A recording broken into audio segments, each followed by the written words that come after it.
Hello, Midnight TCG members. This is Midnight Fox. We're coming to you with this week's Competitive Edge podcast. Tonight we have myself, we have Genzaki recording, we have Genzo, Hello. and as always, Eddie Phoenix. And tonight we're going to be tossing around a couple things. Number one, going to be talking a little bit about the tournament that took place last week, and also a little ban list discussion. As a disclaimer, though, we want to mention that there is talks of us going back to different lists in the OCG and TCG, so the list we have may not be 100% confirmed, but until Konami comes in and says, okay, yeah, we're going to give you two different lists again, then we're going to take it as this is going to be our list, do a little discussion on it. No, my thing is I'm going to assume that next week we will get confirmation that we're having the separate lists, or will it be more towards the end of the month? Probably be by next week we'll get definite confirmation. Alright, just want to make sure that gets out there too. So, first of all, we'll bring up the tournament that went on last week. Gentlemen, I'll let you guys throw it out there. Let's get a little bit of the information.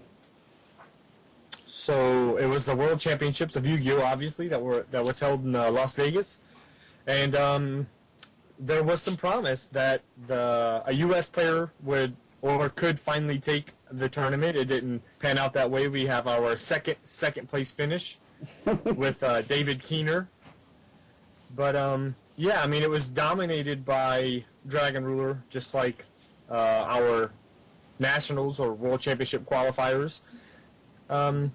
The only undefeated player at the end of Swiss was the same undefeated player at the end of Swiss at our World Championship qualifier, which was Aaron Riker, who was a Dragon Ruler player. I watched a lot of the coverage during the weekend when it was playing, or the one day I should say it was playing, because they didn't hold it both days this year. Bitches. And I will say that the finals was really the final match was really upsetting or a letdown, because we were there, man. We were there, and while a lot of people were saying that you had to be kind of crazy to take spellbooks to that tournament, you probably should have been running Dragon Rulers. David Keener did beat the Aaron Riker, who was the undefeated player. I mean, it's a good accomplishment because he finished second place 2 times in a row, and they were both tournaments that are relevant and matter.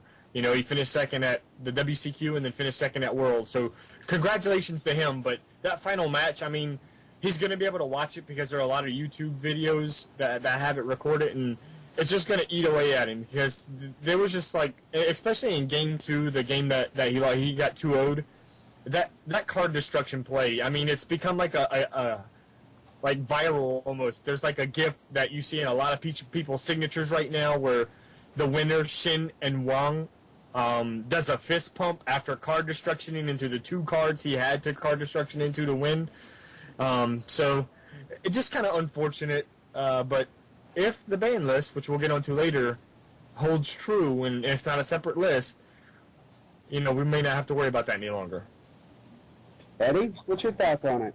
My thing is I'm pretty I think it was the top 8, I believe. That was 6 of it was Dragon Rulers, and the other 2 were the Prophecy / Spellbook decks. Didn't expect much different. Yeah, not really. I mean, the thing is when we get to the ban list discussion, I'm gonna make sure I comment more. When it comes to the Dragon Rulers, I wasn't surprised seeing them top out, of course. But for me, when you see a new ban list coming along, I can almost... Damn it, I lost my train of thought. Screw it! Scrap. I lost my train of thought. It was just like... Poof. Done. Well, usually the ban lists are kind of determined on what Konami sees running things. I mean, it was kind of like last year when wind-ups were topping so many of the so much of the worlds that they cut some of the engine, which wasn't as effective, but then they released all the new decks, like the Mermails and stuff, that really took away from it. So, to me, I know Konami really looks at how Worlds plays out when they make up their ban lists, but to me, I just say stop worrying about what happens at Worlds. Yes, it's annoying when you see the same decks being all of them in the top 8, or at least 3/4 of them are the same deck in the top 8. Look more at what you can do to expand the game, because it wasn't that they killed windups, because windups still had OTK loops to go into after Worlds, even with the cuts to Magician and Zen Mighty last year, but they released better products that made people look elsewhere. I think Konami looks a little too much into Worlds, but with the coverage, if this really is the ban list that we get, that kind of goes into where Konami gets the list from. That's at least the word we get from Kevin Taywart when he goes on to places like Pojo and stuff and talks about where it comes from. It comes from the competitive gameplay. So, any more thoughts on Worlds? Congrats to our winners, and woot to second place USA again. Can't top out to save our fucking soul. Fixed. I didn't say that. Anyways, so after talking a little bit about Worlds and kind of throwing out the speculation as far as ban lists are concerned, we do have this ban list, and the one that we got from the OCG, what they got confirmed in theirs, is basically cutting the baby dragons out from under Dragon Rulers, cutting Spellbook of Judgment down to 1, or cutting Spellbook of Judgment. They banned it. My bad. Gen X Ally Birdman to 1, Wind-Up Shark to 1, which he is somewhat of a problem in the deck, but wind-ups have been kind of under the radar anyways. Why hit it now? Big Eye at 1. To me, stupid. I mean, I would have looked at them more to go at Drago Sack, but of course this is Konami, so... We don't give a shit. Trishula coming back at 1. Everybody knew that was going to happen eventually. Taking Abystus to 1. Looking at it, Super Rejuvenation, definitely, if they're trying to really limit what Dragon Rulers can do, you have to take that down to 1, because that's a powerful draw engine. No ban list would be complete without Chaos Sorcerer moving around. Hey, did you already mention Abyssphere? And the Abyssphere going to 1, but I'm trying to leave some for you guys. I'm just feeling what sticks out to me. Bestiari going to 2, great. Gives Glad Beast players a reason to dust off their decks again. Grand Mole at 2, hey, I like it.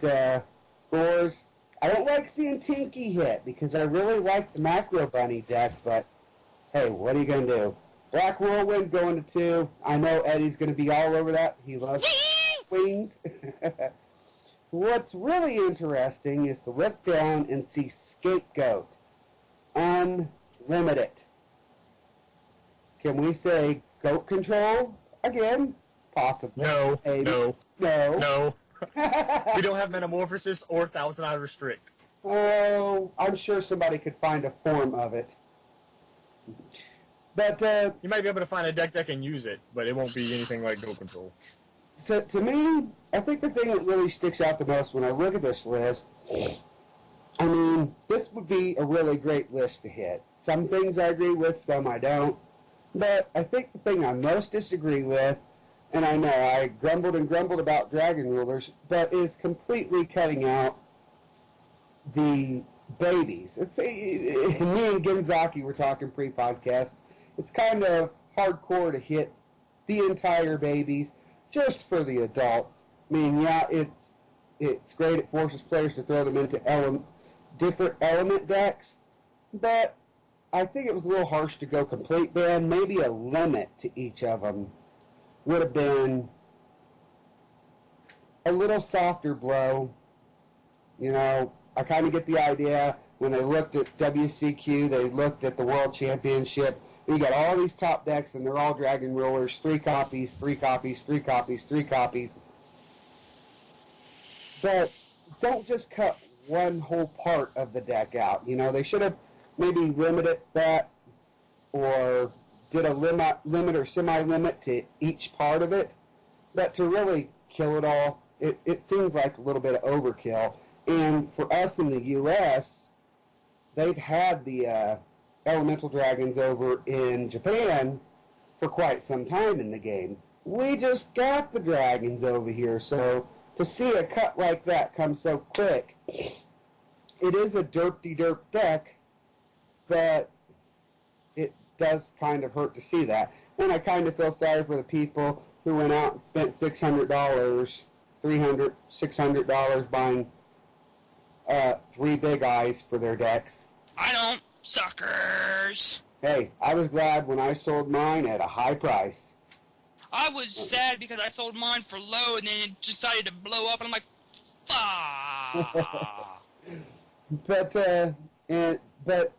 now, you know, they did limit Shark, but Wind Up Magician, if this is right, Wind Up Magician going unlimited. So let's take a look. I think they're kind of going back and forth on what part of wind-ups can we kill and what part can we bring back. Really, the game keeps moving.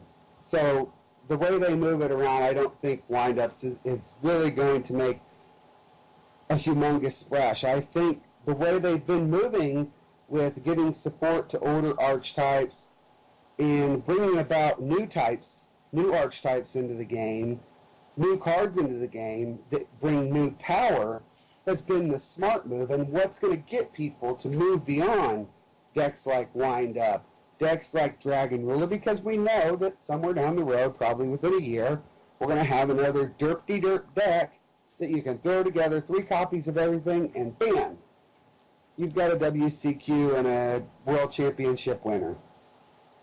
But that's just my thoughts on it.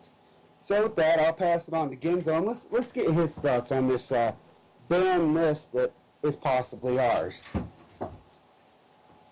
I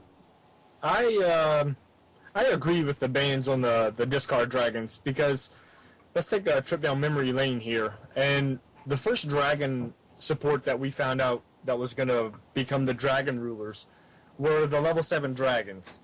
And while they were interesting, nobody really cared about them. And the only decks that we really saw lists for were these gimmicky kind of, I don't know, how do you say, montage dragon kind of builds. They're really weird. They were built on a weak, inconsistent OTK. But when you looked at them individually, the level 7 dragons, that is, you would look and say, well, Blaster seems good in Lavels. Tempest seems good in Dragoonity. Tidal gave a bit of support to water decks, and we could talk about Mermail. We could talk about the frog decks with the Angler engine.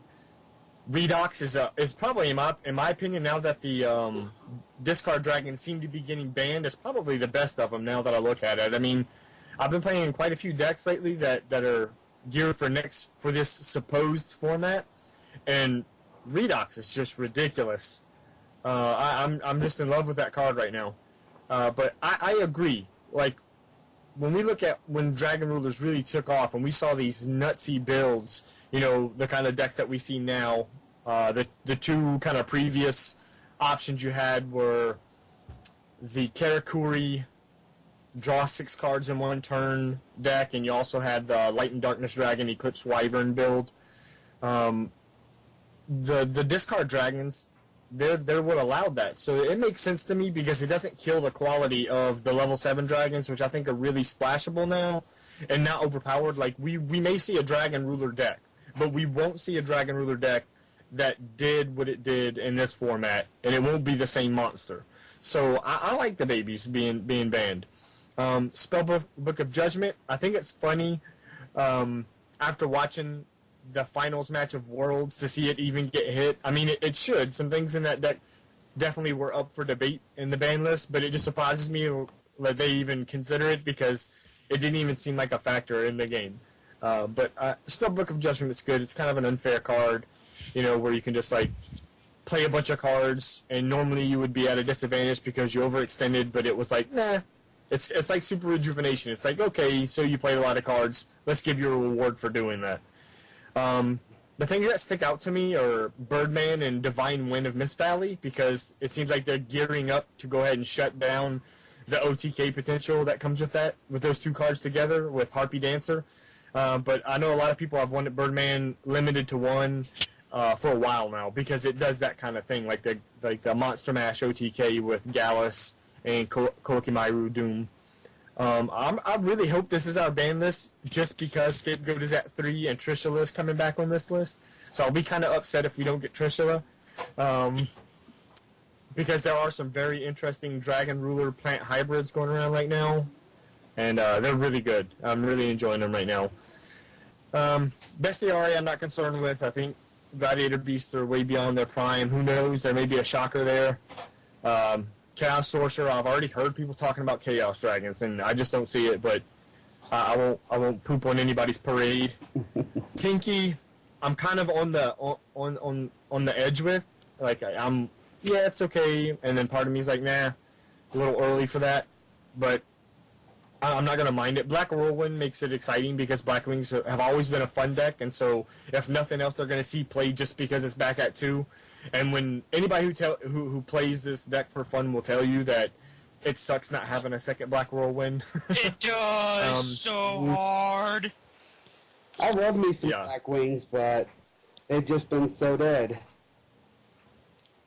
I'm glad Super Rejuvenation got hit to 1. I've heard people say it could have been banned. I don't think it would have mattered to me either way, as long as it was addressed somewhat. Big Eye is the correct limiting to 1 for me over Dracosac. I think that Big Eye is much more detrimental because not only is it easily made when you consider the deck that I guess probably put it where it's at, not only is it easily made and it can really turn the tide of a game if it's played correctly and intelligently, but it's also an Eradicator Epidemic virus target, so it has much more purpose in specific matchups. So I think it's the correct limiting for the rank 7s. And then, I don't think Tsukiyomi at 3 makes a difference. I don't think Emergency Call at 3 is going to make a difference. I don't think Pot of Duality at 3 is going to make a difference. I don't think ARA is going to make a difference. I don't think Scapegoat's going to make a difference, but I hope it does. And I'm just happy that it's back. Mirror Force won't make a difference. Reasoning, I don't have a good call on that. But Wind Up Magician coming back at 3 is good for me because I thought Shark should have been the card probably anyway that was limited. But a lot of these cards you look at are interesting for the fact that you just need to be aware of the decks they're going to play in because you will see them because they are, either they're coming back to 1 or going to 1 or coming back to 2. But Gores is really interesting, actually. I don't know if I like that, but I don't know that I don't like that. So that's me for now. What about you, Eddie? Alright, since Genzo decided to start this little walk down memory lane, I'm going to continue that little tiny walk down memory lane. I remember back when you had big things like Chaos Dragons, like the Speed Disaster Dragons when Future Fusion wasn't banned. And you were able to just go, okay, I'm going to drop 5 dragons in my graveyard, use Dragon Mirror, and then get 5-headed dragon on my side of the field. Anytime you would see, the dragons get ridiculous or get stupid in their chaos builds or whatever, Konami would cut them at the knees. Every single time. When it comes to any dragon, Disaster Dragon, Hopeless Dragon, what have you. You had Red Eyes Darkness Metal Dragon being cut to 1. It's still at 1, which kind of pisses me off, but eh. And now you have the new Dragon Rulers. I can understand them cutting it and not giving it a format. I can understand them not giving it a format to run, but at the same time, I've seen other decks like Wind-Ups, I've seen Abyss, almost everything else at least have one format to run, so that way, Konami can go, all right, we'll make the most money of this, and then cut. But every time when it comes to Dragons, cut. Before they even have a format to even go. I'm just going to give my shameless plug since you're talking about Dragons. And this is the list. I'm kind of interested in it because I'm going to take a little gander at trying a Blaster Horus deck. Well, It is a Fire Dragon deck. And it is plausible. Would be interesting. So it does, but yeah, I told you earlier my little thoughts on it. Limit it to one. I think a complete ban so quickly was really hurtful. So I kind of agree with you. Continue, Eddie. Yeah. By the way, I've got a deck idea in mind, thanks to Ginzo. I kind of hate him, but at the same time, I love him for it. I'm not gonna say. All I'm gonna say is maybe quick draw Dandy Dragons. I don't know yet. I mean, Scapegoat coming to 3 kind of helps me with that idea, but I'm gonna play around with the idea a little bit because I've also got the Blue Eyes Dragon deck that's coming out in September that I want, and I'm just like, give me, I have ideas. Can you say quick draw? Yes, I did. A bunch Because- of tokens? Like I said, it's in the beta stages right now in my mind, and plus, you've got, like I said, it was the plants, the dragon plants that he gave me the idea for. I'm like, fuck, I got ideas. Anyhow, we're going into the limited section now because I really didn't play Spellbooks all that much. Seeing Big Eye busted to the limited, I expected it. I believe I called it back when we did our ban list prediction episode. I said I could see it being limited. Super Rejuve, it hurts me because I have one common of it somewhere, and I want to sell it, so I'm maybe hoping that the limiting of it jacks the price of it, like it normally does. When I saw other lists floating around, and I didn't see Chaos Sorcerer make a move on that list from, like, limited to semi-limited or unlimited, I'm like, yeah, that's not an official list. Because normally you see Chaos Sorcerer make at least some move. Neospatian Grand Mole and Gore is going to 2. A little something I didn't expect. I know Grand Mole isn't played very much, but I can see some stun decks playing it and picking up again, potentially. Gores being Gore is always a good thing to drop on the field, and your opponent just go, well, shit. Black Whirlwind going to 2! I got a question for you. Yay! Yes. Fire away. Ginzo. Do you think that Neospatian Grand Mole and or Gores, the Emissary of Darkness, is Konami's way of saying, here, we're sorry, we're not touching Ophion? Because, I mean, if Ophion's still a card and it's a card at 3, then if you have 2 Gores in your hand but he's on the field, it doesn't really matter because they're not hitting the field anyway. And then Neospatian Grand Mole gives you a way to address decks that tank on the field, like or Evil Swarm do? What do you think? Mm-hmm. You bring up a good point, and it's a really good one to throw out there. Because you also have the 3 copies of Compulsory you can play, plus the 2 Grand Moles, which act as Compulsory as well. So, give or take, yes. Box, you want to throw your thoughts in on this one? I think there's so many ways to stop this.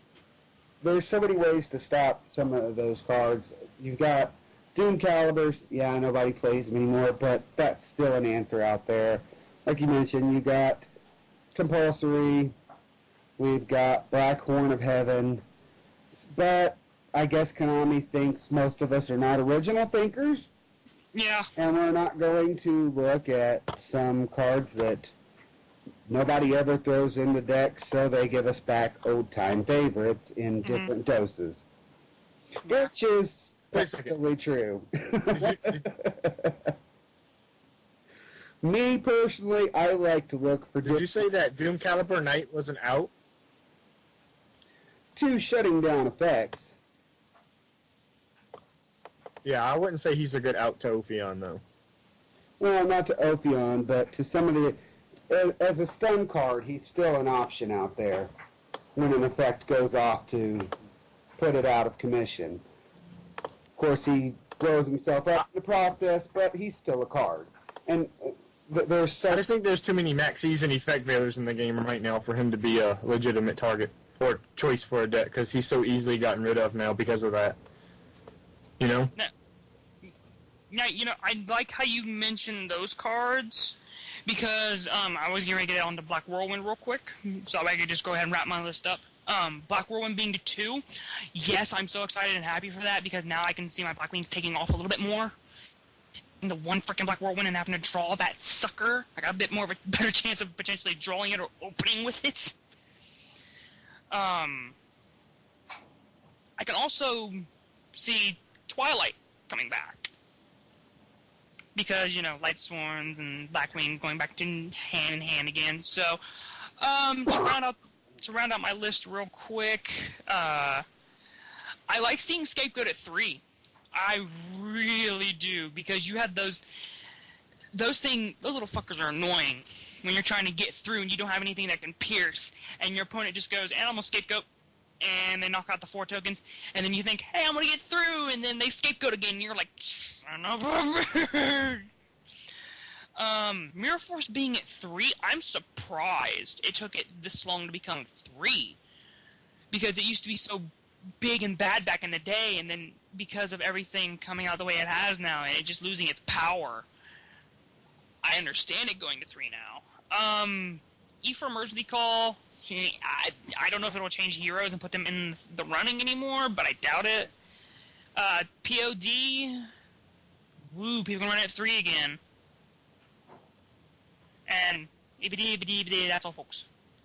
The only thing I want to say about POD is that we have gotten so dependent on special summons that I think that's why Konami would really consider bringing it back, because we are so dependent on special summons that nobody's going to toss 3 in their decks.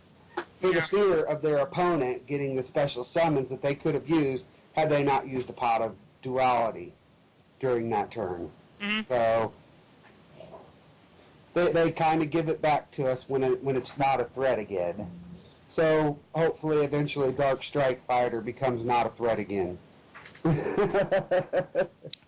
it. I'd rather see Guardian. That's never gonna happen. Goyo! Goyo! Goyo's not a threat at all, Konami. Give it back to us. I'd have much rather had that over Trishula, but I guess I'll take Trishula. Goyo is awesome. And he has awesome art. Fox didn't just say that. Fox didn't say that. Let me translate the Fox language for you. What he said is, Goyo is a cool card, but yay Trishula. I don't hate Trishula. I like the fact that I saved it back in my collection, and I have a couple of them that I can sell for $40, $50 a piece now. Thank you, Konami. I'm gonna see if I can't grab a few tomorrow while I'm down on campus. Strike while the iron's fucking hot. Yes, cough, cough. Hey, I got you $2 for your Trish. That's foul. I would. Get it. Get it. But of course, if it's your serious players, they're going to look at you and say, you're smoking something.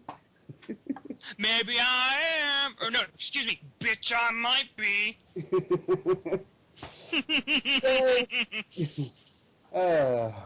Well, now that we've kind of discussed the ban list, I guess just to wrap things up, just a reminder, we did switch up to every 2 weeks. So if you're like, well, where were you guys this last week? We are on a 2-week schedule now. We're just letting the game progress a little bit more again to have more to talk about, to give you something more meaningful to listen to. Definitely pay attention to the boards. It is getting close to October. So, Duel for a Cure is a thing. It is in October, and it will be starting to get promoted. So, we'll be having raffles and tournaments and everything to raise money for the Relay for Life and American Cancer Society. So, definitely pay attention to the boards. Look for the announcements, chances to win cool prizes, and you're helping a good cause while doing so. So, with that, I'm kind of scared to let Eddie dance us out tonight, considering the last one. I'm tired and I don't feel like dancing us out tonight. Genzo, you dance us out.